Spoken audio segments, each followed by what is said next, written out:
Welcome everyone. Today we are going to discuss a very important topic that is called the pollutions. Pollutions is very important for the examination purpose because यहाँ से questions बहुत आते हैं competitive exam में।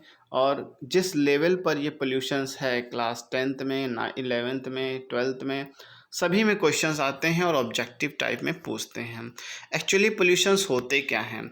कोई भी undesirable substance हैं जो हमारे फिज़िकल, केमिकल और biological characteristic of air, land और वाटर को हार्म पहुंचाते हैं टू अस आइदर डायरेक्टली और indirectly. That is called the pollutions. Let's discuss the pollution. देखिए पोल्यूशंस होते क्या हैं। Any undesirable change in physical, chemical, biological characteristic of air, water and land which is harmful to the man directly or indirectly through his animal, plant, industry unit or raw materials called pollution। तो कोई भी undesirable substance है जो physical, chemical और biological characteristic को change करता है या हार्म पहुंचाता है एयर, वाटर और लैंड को, और उससे ही हमको जो है कि नुकसान होता है डायरेक्टली और indirectly. That is called the pollution. Now what is pollutants? Pollutants क्या होते हैं? Any material or act on the part of man or nature which leads to pollution is called pollutants. वो सब्सटेंस जो pollution में lead करते हैं, जो participate करते हैं, उसको हम पोल्यूटेंट्स कहते हैं। ठीक है, अब देखिए pollutants are divided into following categories. Pollutants को कई कैटेगरीज में डिवाइड किया गया है, जैसे आपके non degradable pollutants, biodegradable pollutants. तो नॉन बायोडिग्रेडेबल और डिग्रेडेबल क्या होते हैं? नॉन बायोडिग्रेडेबल पोल्यूटेंट्स ये वो पोल्यूटेंट्स होते हैं जो माइक्रो ऑर्गेनिज्म इनको डिकम्पोज नहीं कर पाते हैं या फिर पार्सली डिकम्पोज करते हैं। ठीक है, और ये जो है इन्वायरमेंट्स को हार्म पहुंचाते हैं। That is called the non biodegradable pollutants. एक सेंटेंस में बस ये समझना है कि माइक्रो ऑर्गेनिज्म इनको डिकम्पोज नहीं कर पाते हैं। ठीक है, उनको नॉन बायोडिग्रेडेबल पोल्यूटेंट्स कहते हैं। देखिए many of such pollutants are usually not degraded और डिग्रेडेड पार्सली इन इन्वायरमेंट। ठीक है, तो नॉट डिग्रेडेड और डिग्रेडेड पार्सली इन इन्वायरमेंट। अब इनके एग्जाम्पल अक्सर पूछता है, तो aluminium packs, mercury compounds, iron compounds of phenol, glass, DDT. DDT is very important क्योंकि ये अक्सर पूछता है कि कैसा ये पोल्यूटेंट्स है, बायोडिग्रेडेबल, नॉन बायोडिग्रेडेबल, प्राइमरी है, सेकेंडरी पोल्यूटेंट्स हैं। तो ये डीडीटी काफ़ी इंपॉर्टेंट है। तो these are collected in the environment and cause pollutions. तो ये इन्वायरमेंट्स में कलेक्ट हो जाते हैं और पोल्यूटेंट्स होते हैं। This pollutants are harmful even in the low concentration and harmful increases with the increasing concentration. अगर इनका कंसंट्रेशन कम है, मतलब इनका अमाउंट कम है, तब भी ये आपको पोल्यूशंस करेंगे, और ज़्यादा है तो कंसंट्रेशन बढ़ जाएगी तो पोल्यूशन ज़्यादा हो जाएगा। और no treatment is found in the nature for their recycling. अभी तक कोई ट्रीटमेंट नहीं है इसके रिसाइकलिंग का। ठीक है, सिर्फ 2 मेथड है जिससे हम इसको स्टॉप कर सकते हैं। ठीक है, and that 2 method is such type of pollution should be band by law. Government इसको रोक दें। यूज देयर अल्टरनेटिव सब्सटेंस, इनके जगह पे कोई दूसरा चीज़ इस्तेमाल कर सकते हैं। That is called the non degradable pollutants. Now next is biodegradable. अब ये बायोडिग्रेडेबल अभी हमने बताया, इसको माइक्रो ऑर्गेनिज्म का क्या करते हैं, डिकम्पोज कर देते हैं। ठीक है, और डिकम्पोज कर दिया तो वेल एंड गुड है, that decomposition is become useful for us. But if not able to decompose, कुछ लार्ज अमाउंट में जब ज़्यादा हो जाते हैं तो पूरी तरीके से डिकम्पोज नहीं होते हैं, that undecompose substance will pollute in the environment. Clear है?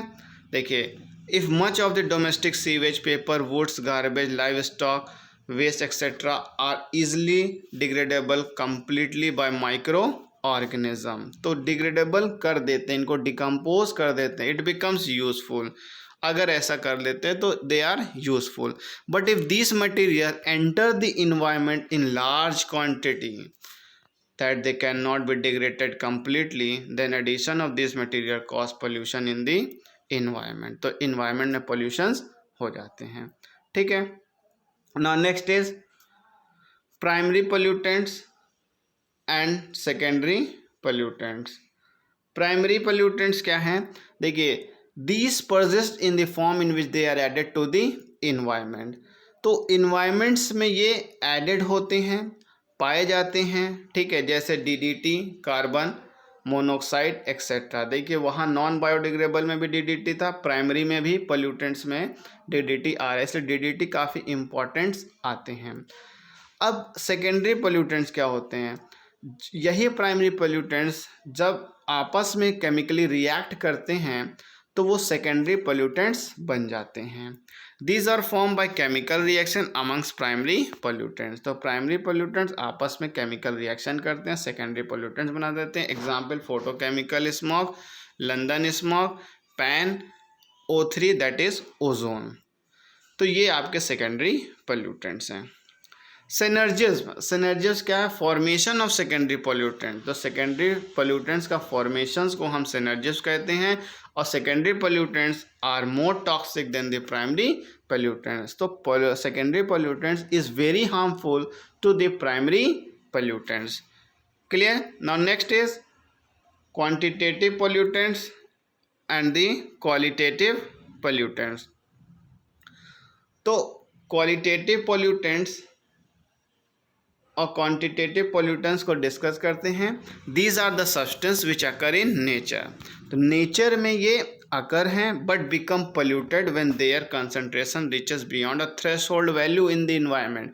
देखिए ये तो इन्वायरमेंट में प्रेजेंट हैं, ठीक है, लेकिन थ्रेशोल्ड वैल्यू है, मतलब कोई लिमिटेशंस हैं कि यहाँ तक अगर ठीक है तो कोई नुकसान नहीं कर रहे हैं, कोई पोल्यूशंस नहीं है। जब उनकी लेवल बढ़ जाती है तो they are under the category of quantitative pollutants, मतलब इनका अमाउंट बढ़ गया। That is called the quantitative pollutant. Example carbon dioxide, nitrogen oxide. Next is qualitative pollutant. These are substance which do not occur in the environment. ये environment में occur नहीं करते हैं but passed in through human activity. Human activity के through ये pass होते हैं, जैसे fungicides, herbicide, DDT etcetera. Again DDT, again DDT, again DDT। Primary pollutants में नॉन बायोडिग्रेडेबल में, क्वालिटेटिव में, क्योंकि यहाँ पे ये आपके जो है एग्रीकल्चर फील्ड्स में ज़्यादा इस्तेमाल करते हैं। जो फार्मर्स होते हैं वो DDT का इस्तेमाल करते हैं। इंसेक्टिसाइड, फंजीसाइड्स, हर्बिसाइड्स, ये सब क्या हैं? ये सब केमिकल्स हैं जिससे जो है इंसेक्ट्स वगैरह को, फंगस वगैरह को मारते हैं। तो ये है, ये इन्वायरमेंट्स में नहीं प्रेजेंट होते हैं और ह्यूमन एक्टिविटी के वजह से ये जो है कि इन्वायरमेंट्स में आते हैं।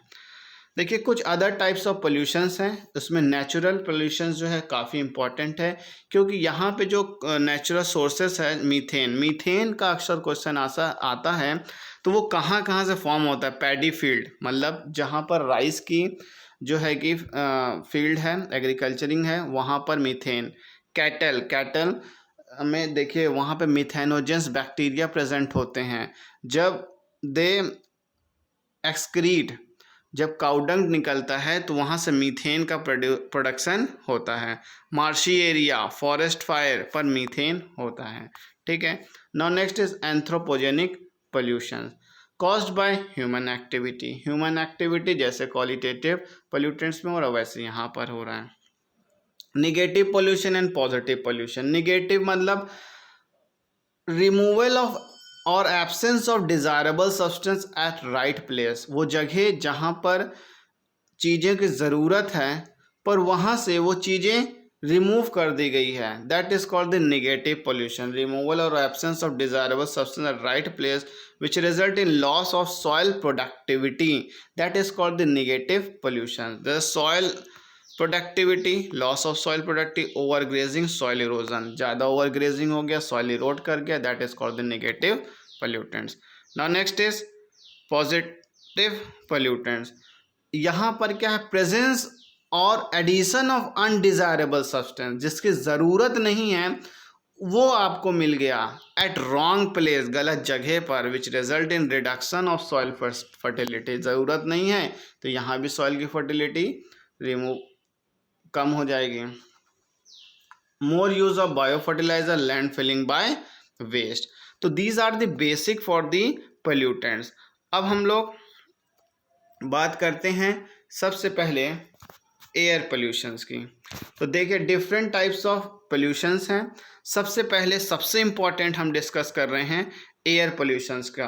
देखिए जो भी पोल्यूशंस की डेफिनेशंस होगी तो वहाँ पर सबसे बड़ी बात क्या है, अनडिज़ायरेबल और अनवांटेड सब्सटेंस। जब किसी भी पोल्यूशंस में एयर, लैंड, वाटर में ऐड होते हैं उसको दैट टाइप ऑफ पोल्यूशन कहते हैं। एयर में ऐड हुआ तो एयर पोल्यूशन, वाटर में ऐड हुआ तो वाटर पोल्यूशन। तो air pollution is cause due to the addition of unwanted substance और गैसेस। अनवांटेड सब्सटेंस और गैसेस जब ऐड होते हैं उनको एयर पोल्यूशंस कहते हैं। Atmospheric pollution is mainly caused by the activity of man and concentration to be inhabited and industrial complexes। तो देखिए एयर पोल्यूशन जो हो रहे ज़मीनली तो हो रहे हैं एक्टिविटी ऑफ मैन से ही, ठीक बात है, क्योंकि जो एयर पोल्यूशन ज़्यादा से ज़्यादा हम बता रहे हैं आपको एक पॉइंट में समझ में आएगा कि जो ऑटोमोबाइल्स यूज़ करते हैं उसमें से स्मोक्स, धुएँ निकलते हैं, सबसे मेजर पोल्यूटेंट्स वही हैं। उसी से कार्बन मोनोऑक्साइड, उसी से नाइट्रोजन ऑक्साइड, उसी से सल्फर डाइऑक्साइड, सब वहीं से निकलते हैं, क्योंकि वो कंप्लीटली फ्यूल बर्न नहीं होते हैं। कंप्लीटली बर्न नहीं होते हैं तो वो कार्बन मोनोऑक्साइड के फॉर्म में चेंज होता है। कंप्लीटली बर्न हो जाए तो कार्बन डाइऑक्साइड बन के चला जाए। और carbon dioxide is not useful, is not harmful, ठीक है। और कार्बन डाइऑक्साइड अगर हो रहा है तो उसको प्लांट्स एब्जॉर्ब कर लेगा फॉर द फोटोसिंथेसिस। क्लियर है। तो there are two category of air pollutant, gases हैं और पर्टिकुलेट्स हैं। पर्टिकुलेट्स में आपके सॉलिड्स और लिक्विड ड्रॉपलेट्स आते हैं, ठीक है। नाउ फर्स्ट डिस्कस दी गैसियस। तो gaseous material include various gases and vapor of volatile substance or the compound with a boiling point below 200 degree Celsius. तो गैसियस हैं जिनका boiling point below 200 degree Celsius होते हैं, वो वोलेटाइल होते हैं, vapours के फॉर्म में वो एक्यूमुलेट हो जाते हैं एयर में। Now next is particulate matters। particulate matter consists of solid particles, liquid droplets small enough to remain suspended in the air. इतने छोटे होते हैं कि वो सस्पेंडेड होते हैं एयर में। एग्जाम्पल में soot, smoke, dust particle, asbestos, fibres, pesticide, some metals, mercury, lead, copper and iron are also biological agents like tiny dust mites and flower pollen. तो यहाँ पे कुछ मेटल्स हैं, ये इंपॉर्टेंट आपके लिए, mercury, lead, copper and iron. इनको एक बार फोकस करिएगा, ये काफ़ी इंपॉर्टेंट है। मेटल्स पार्टिकुलेट्स मैटर में पूछेगा तो that is mercury, lead, copper and iron. Now let's discuss the major pollutants and their effect. Major pollutants and their effect. तो सबसे इंपॉर्टेंट पहला आ रहा है कार्बन मोनोऑक्साइड। हमने आपको पहले भी बताया है, इसमें से ज़्यादा जो पोल्यूशन हो रहा है वो आपके स्मोक्स ऑफ ऑटोमोबाइल से ही होंगे। Carbon monoxide, it is the main air pollutants release from smoke of automobile. Main air pollutant release from smoke of automobiles. Effect क्या करता है, देखिए carbon monoxide is highly toxic gas. It combines with haemoglobin of the blood and blocks the respiration of oxygen.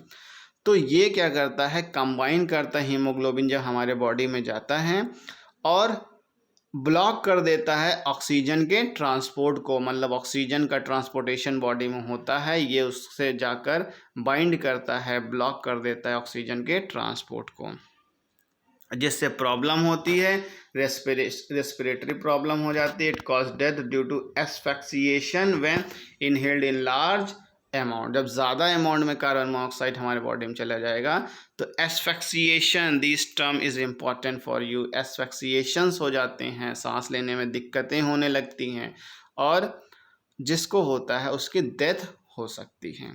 Now next is unburn hydrocarbon, जो proper तरीके से, पूरी तरीके से बर्न नहीं होते हैं, mainly release from automobiles again and burning of fossil fuel, petrol and diesel. Methane is the most abundant hydrocarbons in atmosphere and its main source is marshy area and paddy field. अभी discuss किया था कि methane कहाँ का present होता है, marshy area, paddy field में present होते हैं।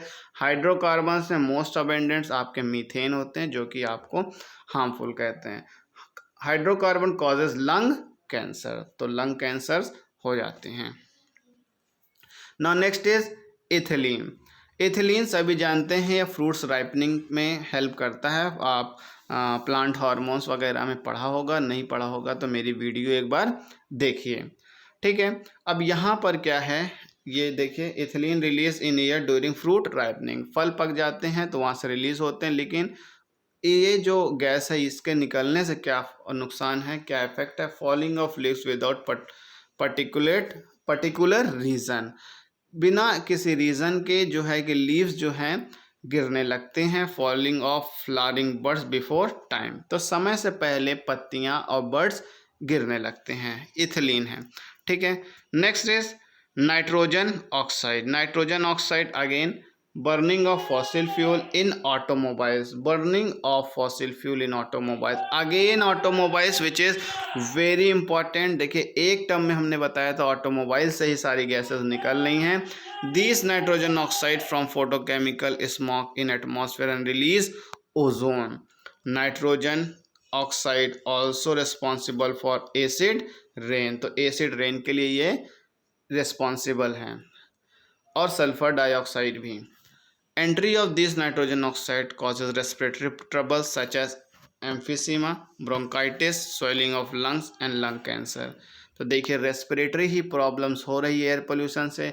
ऊपर हमने आपको कार्बन मोनोऑक्साइड में एस्फिक्सिएशन बताया था, यहाँ एम्फिसीमा है, ठीक है। लंग कैंसर यहाँ भी है, अनबर्न्स में भी लंग कैंसर आ रहा है।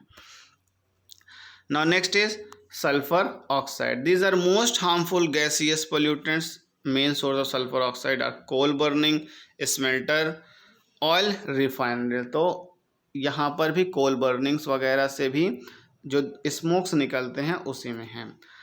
अब lichens and mosses do not grow in sulphur dioxide polluted area. अगर लाइकेन आपने पढ़ा होगा तो वहाँ पर आपको बताया गया होगा lichen is the good indicator of air pollutions, ठीक है। अगर वहाँ पर लाइकेन का ग्रो नहीं है, दैट इज़ वहाँ पर कि एयर पोल्यूशंस ज़्यादा हैं, ठीक है। तो ये बहुत इंपॉर्टेंट पॉइंट है लाइकेन को लेकर। Lichen and mosses do not grow in sulphur dioxide polluted area. Delhi जैसे शहर में सल्फर डाइऑक्साइड ज़्यादा है, वहाँ पर लाइकेन और मॉसेस देखने को नहीं मिलते। एक सर्वे हुआ था 200 किलोमीटर्स के एरिया में, वहाँ पर लाइकेन और मॉसेस नहीं मिले क्योंकि सल्फर डाइऑक्साइड का जो है कि कंटेंट काफ़ी ज़्यादा था। Sulphur dioxide causes chlorophyll reduction destruction, chlorophyll का डिस्ट्रक्शन हो जाता है। Taj Mahal also get affected. Clear.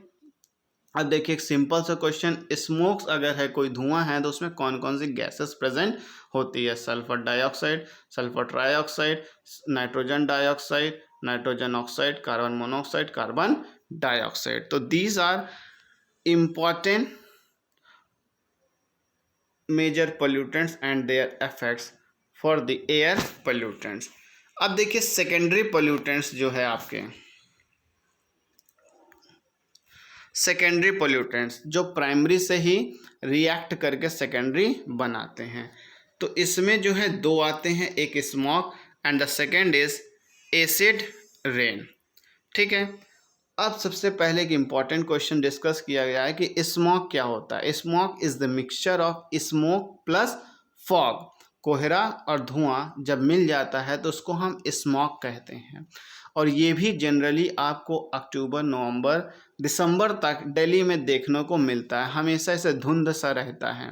तो the word smog was given by Des Voeux scientist थे जिन्होंने ये वर्ड दिया, और इसको मेज़र करते हैं हम रिंगलमैन मेथड से।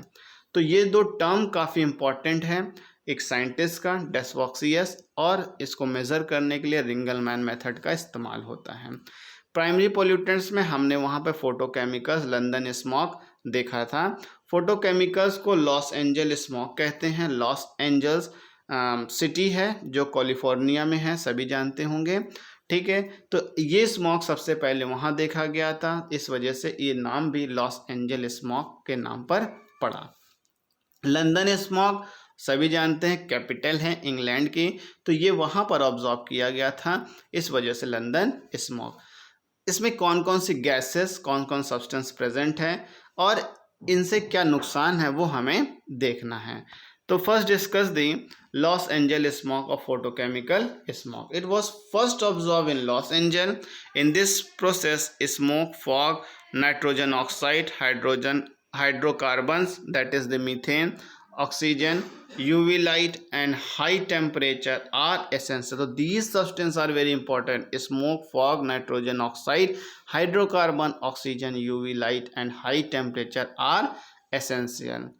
These component react with each other. देखिए आपको बताया था सेकेंडरी पोल्यूटेंट्स कब बनते हैं, जब प्राइमरी पोल्यूटेंट्स आपस में रिएक्ट करते हैं। तो ये सब सब्सटेंस थे आपस में रिएक्ट करें with each other and form reddish brown smoke. Reddish brown smoke form हुआ। तो you have to remember the color reddish brown smoke which consists of pan, O3, that is ozone, nitrogen oxide, और brown haze, brown air. Brown smog को brown haze, brown air भी कहते हैं। Los Angeles smog is light induced smog, तो मतलब इसके अंदर light भी इंड्यूस हो जाती है। अब देखिए इफेक्ट क्या करता है photochemical smog. The other name of Los Angeles smog is photochemical smog. Irritation in eyes, harms the lungs due to the smog. Elastic substance are also affected. तो जो इलास्टिक सब्सटेंस होते हैं जैसे रबर्स हैं, tyres हैं, वो भी affect होते हैं। Smog cause damage in rubbers. Ozone harms to mucus membrane. Mucus membrane जो हमारे नोज के अंदर की लेयर होती है वो आपके म्यूकस मेम्ब्रेन है। नोज के थ्रू और माउथ के थ्रू अगर ये जा रहा है तो म्यूकस मेम्ब्रेन को अफेक्ट करता है। During smoke PAN peroxy acetyl nitrate is form. PAN stop और inhibit the, very important point, ये जो है पैन जो है पर ऑक्सिल एसिटिल नाइट्रेट, ये इनहिबिट करता है फोटोलिसिस ऑफ वाटर। फोटोसिंथेसिस में जो वाटर की ब्रेकिंग होती है उसको फोटोलिसिस कहते हैं, उसको रोकता है। अगर फोटोलिसिस नहीं होता है तो लाइट रिएक्शन भी नहीं हो पाएगी। हिल्स रिएक्शन ऑफ फोटोसिंथेसिस, तो हिल्स रिएक्शन को ही लाइट रिएक्शन कहते हैं। एंड अफेक्ट और इनहिबिट द फोटोसिस्टम 2, तो फोटोसिस्टम का 2 का भी जो रिएक्शन है वो भी रोकता है। Pan also inhibit the chlorophyll formation in plant. तो देखिए कितना इम्पोर्टेंट है या कितना नुकसान हो रहा है देखिए इस पोल्यूशन से। फोटोसिंथेसिस में जो है कि इनहिबिशन हो रहा है। तो this is about the loss angel. Now let's discuss the smoke, London smoke और सल्फर स्मोक। देखिए दूसरा नाम जो देता है वो भी इम्पॉर्टेंट होता है। It was observe in London. In this process coal, smoke, fog, sulphur oxide and low temperature are essential. देखिए वहाँ पे हाई टेम्परेचर था, यहाँ लो टेम्परेचर था। अब ये रिएक्ट करते हैं तो फॉर्म करते हैं वेपर्स ऑफ H2SO4, मतलब sulphuric acid, which is known as the London smog. तो सल्फ्यूरिक एसिड फॉर्म होते हैं और इसके इन्हेलेशन से ही सल्फ्यूरिक एसिड के वेपर से 4000 people died in London in 1952, which is very important कि इसके रिएक्ट होने के बाद smoke, fog, sulphur oxide low temperature होने के बाद रिएक्ट हुआ तो क्या बना, वेपर्स ऑफ सल्फ्यूरिक एसिड, और इनके इन्हेलेशन से 4000 people died in London. Now next secondary pollutant is acid rain. Acid rain देखिए ये वर्ड दिया था रॉबर्ट अगस्त ने। नाइट्रोजन डाइऑक्साइड, सल्फर डाइऑक्साइड, ये दो गैस काफ़ी इंपॉर्टेंट हैं। ये दोनों गैस जब रिलीज होती हैं different sources in the form of smoke, dissolve in atmosphere water vapour to form sulphuric acid and nitric acid. तो सल्फ्यूरिक एसिड और नाइट्रिक एसिड का फॉर्मेशन होता है, ठीक है। और these acid come down to earth with rain water is called the acid rain. तो जब ये रिएक्ट होते हैं SO2 और NO2, तो ये एटमॉस्फेयर में सल्फ्यूरिक एसिड और नाइट्रिक एसिड बनाते हैं और रेन के फॉर्म में ये अर्थ पर वापस आ जाते हैं, तो इस रेन को बोलते हैं एसिड रेन। अब देखिए दो टाइप के डिपोजिशन है, एक वेट डिपोजिशन, दूसरा dry deposition. If acid comes down on earth with rain, rain के फॉर्म में एसिड वापस आता है, फॉग और smog, it is known as wet deposition. और ये सेटल डाउन हो जाते हैं, settle on earth surface through solid dust particle with nitrate और sulphate, this is called dry deposition. अगर वो अर्थ पे सेटल्ड हो गए दैट इज कॉल्ड ड्राई, और रेन के फॉर्म में वापस आ गए फॉग और स्मॉग के फॉर्म में, that is called the wet deposition. Now next, pH of acid is lesser than 5.6, मतलब 5.6 से होते जो कि काफ़ी हार्मफुल होता है। और जो सल्फ्यूरिक एसिड और नाइट्रिक एसिड का रेशियो हुआ है वो 7:3 है, मतलब 70% आपका सल्फ्यूरिक एसिड, 30% आपका नाइट्रिक एसिड। अब इससे इफेक्ट क्या होता है? Due to acid rain acidity of soil and water increases, तो एसिडिटी बढ़ जाती है आपके सॉइल और वाटर में। Acid rain also damage historical movement like Taj Mahal, Red Fort etcetera. तो ये हिस्टोरिकल मूवमेंट्स जो है आपके, जो है कि इनको डैमेज होता है, एसिडिटी आपके सॉइल और वाटर में बढ़ जाते हैं। यहाँ पर pH आपको देखना है कि 5.6 से कम है। रेशियो क्या है सल्फ्यूरिक एसिड और नाइट्रिक एसिड का? 7:3, ठीक है। और कौन सी गैसेस हैं जिनसे एसिड रेन बनते हैं? NO2 and SO2। कभी कभी ऑप्शन में NO2 ना दे के NO देता है तो वो भी कंसिडर किया जाएगा। तो एसिड रेन जो है कि किसने दिया था word term? That is the Robert August. तो this is the first video on the air pollution and the pollution. Next we are going to discuss the global warming, greenhouse effect and the ozone depletions. So if you like my video and the content, so please like, comment and share. Thank you.